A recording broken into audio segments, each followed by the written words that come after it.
Mponeng Lentoro ya matla ya dilemo tse 56 o rata temo ka pelo yohle ya hae mme o dumela hore ke pitso ya hae. O re ho hlokeha mamello le sebete ho atleha.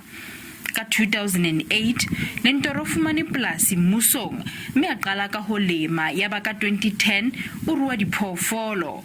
O atlehile ka ho bona le ho sebedisa menyetla ha kopana le dihwai tse seng di tswetse pele. O qala ya ka thataholo empa he tate modimo la ngomella lekgwa le leng le ileng la mpitsa la fihla la re ga tseba ona le lefatshe nna ke na itregtere re ke tsamaye ke bankeng go nka tšhelete e be re a qala re qadile jwalo le nku bala ba fa moruti ya re ke tla etsang ka nku ga mmala ntho go kopa o e reke ya ba ke reka ka net ka magolo a go bong a diranta. Ho fetofetoha ha maemo a lehodimo hona le tshusumetso e matla tsamaisong ya polasi.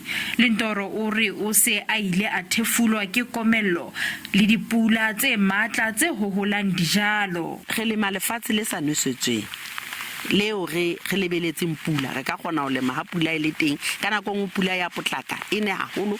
Lentoro o re basadi ba tlameha ho ema ka maoto banke sebaka sa bona lekaleng lena la temo. O hloka go o be le moya ona o sa ineheleng ke a pele ya bobedi o hloka o tshepe modimo ka pelo yohle ya hao hobane o tshwantse o rapele gore dintho di etsahale. Lentoro ke mohapi wa kgau ya naha ya 2014 ya sehwai sa mosadi se itlhommeng pele.